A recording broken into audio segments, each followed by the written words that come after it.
تمام تعریف اللہ کی ہے۔ اس کریم رحیم رب نے اپنی رحمت سے فرمایا یرحمک اللہ، اللہ آپ پر رحم فرمائے۔ یہ اللہ کی رحمت کا پہلا جلوہ تھا۔ اس کے بعد اللہ کے حکم سے ایک فرشتہ بہشت سے سجا سجایا جوڑا لایا اور حضرت آدم علیہ السلام کو پہنایا اور عزت کے ساتھ تخت پر بٹھایا گیا۔ حضرت آدم علیہ السلام کی پیدائش کے وقت فرشتے آپس میں کہتے تھے کہ اللہ خاک سے پیدا کر کے جس ہستی کو خلافت کی گدی پر بٹھائے گا تو وہ خدا کے نزدیک ہم سے زیادہ عزیز نہ ہوگا، اور غیب کے جاننے والے کے دربار میں ہم جو دن رات رہتے ہیں ہمیں امید ہے کہ ہمارا علم اس سے زیادہ ہوگا۔ پھر حق تعالی نے تمام چیزوں کے نام حضرت آدم علیہ السلام کو سکھا دیے۔ فرشتوں کو حکم دیا کہ اگر تم سچے ہو تو ان چیزوں کے نام بتاؤ۔ فرشتے جواب نہ دے سکے، اپنی غلطی مانتے ہوئے بولے پاک ہے تو، ہم تو صرف اتنا ہی جانتے ہیں جتنا تو نے سکھایا، اور تجھ سے بڑھ کر جاننے والا کون ہے؟ تب اللہ تعالی نے حضرت آدم علیہ السلام کو ظاہری اور باطنی کمال سے آراستہ کیا، اور اس کی عزت کو بڑھانے کے لیے فرشتوں کو جو حضرت آدم علیہ السلام کے تخت کے چاروں طرف لائنوں میں ادب کے ساتھ کھڑے تھے حکم دیا کہ آدم کو سجدہ کرو۔ تمام فرشتوں نے حضرت آدم علیہ السلام کو سجدہ کیا، مگر ابلیس نے انکار کر دیا اور بولا کہ میں آدم سے بہتر ہوں، اس لیے کہ مجھے آگ سے اور آدم کو مٹی سے پیدا کیا گیا ہے۔ ابلیس کے اس انکار سے اس پر فٹکار پڑی اور اسے فرشتوں کے ساتھ سے الگ کر دیا گیا۔ حضرت آدم علیہ السلام بہشت میں رہنے لگے۔ حضرت آدم علیہ السلام کی طبیعت میں آیا کہ کوئی ان کا ساتھی ہو، زندگی کا ساتھی۔ حضرت آدم علیہ السلام پر خواب نے غلبہ کیا۔ اسی بیچ اللہ تبارک و تعالی نے اپنی قدرت سے آدم علیہ السلام کے پہلو سے حضرت حوا کو پیدا کر دیا۔ جب حضرت آدم علیہ السلام جاگے تو دیکھا کہ ایک پاک صاف عورت بیٹھی ہے۔ آپ یہ دیکھ کر بہت خوش ہوئے۔ حضرت آدم علیہ السلام نے پوچھا کہ تو کون ہے؟ حضرت حوا نے کہا میں تیرے بدن کا حصہ ہوں، اللہ تعالیٰ نے تیری پسلی سے مجھے پیدا کیا ہے۔ کہا جاتا ہے کہ حضرت حوا بہت ہی خوبصورت تھی۔ حضرت آدم علیہ السلام کی خوشی کا ٹھکانہ نہ تھا۔ حضرت حوا کو پا کر سجدہ شکر ادا کیا۔ اللہ تعالیٰ کی طرف سے عرش کے اٹھانے والے اور آسمانی فرشتوں کے سامنے ان دونوں کا نکاح ہوا۔ پھر ان دونوں کو حکم ہوا کہ تم سب اسی بہشت میں رہو، جو چاہو کھاؤ، مگر اس پیڑ کے نزدیک مت جانا۔ اشارہ گیہوں کے پودے کی طرف تھا۔ ابلیس نے آدم علیہ السلام کو سجدہ نہیں کیا اور وہ جنت سے نکال دیا گیا تھا، اسی لیے اسے حضرت آدم علیہ السلام سے خاص طور سے جلن ہو گئی تھی۔ وہ ہمیشہ ایسے اپائے سوچتا کہ کسی طرح آدم کو بہشت سے نکالے۔ اس کے لیے پہلے وہ موڑ کے پاس گیا، اس سے دوستی کی اور کہا میری دوستی کے حق تجھ پر ثابت ہے، ہم تم ایک مکان میں رہتے بھی تھے۔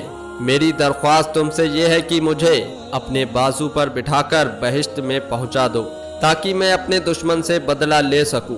موڑ نے اس کام کو کرنے سے انکار کر دیا اور کہا کہ تو یہ بات سانپ سے جا کر بول، وہ تیری مدد کرے گا۔ جب شیطان سانپ کے پاس گیا اور اس کو اپنے جال میں پھنسا ہی لیا، سانپ اس کو منہ میں رکھ کر بہشت میں لے گیا۔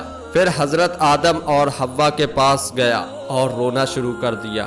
حضرت آدم اور حوا نے شیطان کو پہچانا نہیں اور شیطان سے پوچھا کیوں روتا ہے؟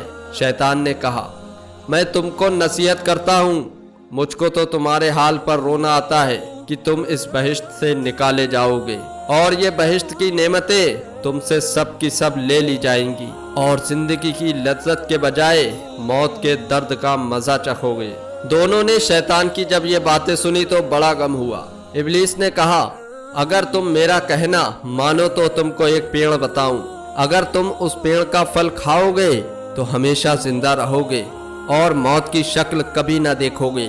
حضرت آدم علیہ السلام نے پوچھا وہ کون سا پھل ہے؟ شیطان نے کہا وہی پیڑ ہے جس کے کھانے سے اللہ تعالیٰ نے منع کیا ہے۔ حضرت آدم علیہ السلام نے اس بات کو قبول نہیں کیا کہ میں خدا کی کبھی نافرمانی کروں گا۔ جب شیطان نے قسم کھائی کہ میں تمہارا بھلا چاہتا ہوں، اس کے بعد بھی حضرت آدم علیہ السلام اس بات پر راضی نہیں ہوئے کہ وہ اللہ تبارک و تعالیٰ کی نافرمانی کرے۔ اور اٹھ کر وہاں سے چل دیے۔ پھر شیطان نے حضرت حوا کی خدمت میں جا کر اس طرح ان کے دل میں بھی وسوسے ڈالے اور سانپ نے شیطان کے کہنے پر گواہی دی۔ حضرت حوا نے حضرت آدم علیہ السلام سے فرمایا کہ سانپ تو بہشت کا خادم ہے اور وہ شیطان کے حق میں گواہی دے رہا ہے، تو میں پہلے اس پیڑ کا پھل کھاتی ہوں، اگر کوئی بات پڑے تو میرے واسطے خدا سے معافی مانگ لینا، اور نہیں تو تم بھی کھاؤ کہ ہم تم دونوں تمام عمر بہشت کی نعمتوں کو چین سے کھایا کریں۔ کہا جاتا ہے کہ اللہ نے شروع ہی میں طے کر دیا تھا کہ آدم کی فرما بردار اولاد بہشت میں اور نافرمان اولاد دوزخ میں جائے گی۔ اگر سب کو جنت ہی میں رکھنا ہوتا تو دوزخ کیسے بھری جاتی اور اعمال کا حساب کتاب ہی کیوں ہوتا؟ گیہوں کا پودا بھی اسی آزمائش کے لیے رکھا گیا تھا جو ان کے بہشت سے نکالے جانے کی وجہ بنا۔ علماء نے لکھا ہے کہ جب حضرت حوا نے تھوڑے سے گیہوں کے پھل کھا لیے اور ان کے کہنے سے حضرت آدم علیہ السلام نے بھی کچھ کھا لیے، تو ابھی تک حضرت آدم علیہ السلام کے معدے میں گیہوں پوری طرح ہضم بھی نہیں ہوا تھا کہ بہشت کا لباس جسم سے گر پڑا، جسم ننگا ہو گیا، مجبور ہو کر انجیر کے پتوں سے جلدی جلدی جسم کو ڈھانکا۔ حکم ہوا کہ اے آدم، تیرے ننگے ہونے کی وجہ کیا ہے؟ کہا اللہ، اس کی وجہ یہ ہے کہ تیری مرضی پر عمل نہ کیا، اس منع کیے ہوئے پیڑ کا پھل کھا لیا۔ پھر آدم علیہ السلام نے یہ بھی عرض کیا کہ یہ غلطی سانپ اور مور کے بہکانے اور قسم کھانے سے ہوئی ہے، جبکہ یہ بہشت کے امین اور رکھوالے ہیں۔ کہا جاتا ہے کہ اس وقت سانپ شکل و صورت کے اعتبار سے بہت ہی خوبصورت تھا، اس جیسا بہشت میں کوئی جانور بھی نہ تھا۔ اللہ تعالیٰ نے اس گناہ کی وجہ سے اس کا چہرہ بگاڑ دیا، مٹی دھول کو اس کا کھانا بنا دیا، اور پیٹ سینے کے بل زمین کو رگڑنا اور چھاتی کو چھیلنا اس کا مقدر ہو گیا۔ اسی جرم کے عذاب کے طور پر حضرت حوا اور ان کی بیٹیوں کو جننے کا درد دیا۔ مور کو بھی سزا ملی، اس کی بھی شکل بدل گئی۔ پھر حکم ہوا کہ سب کے سب بہشت سے نکلو اور زمین پر اترو اور آپس میں ایک دوسرے کے دشمن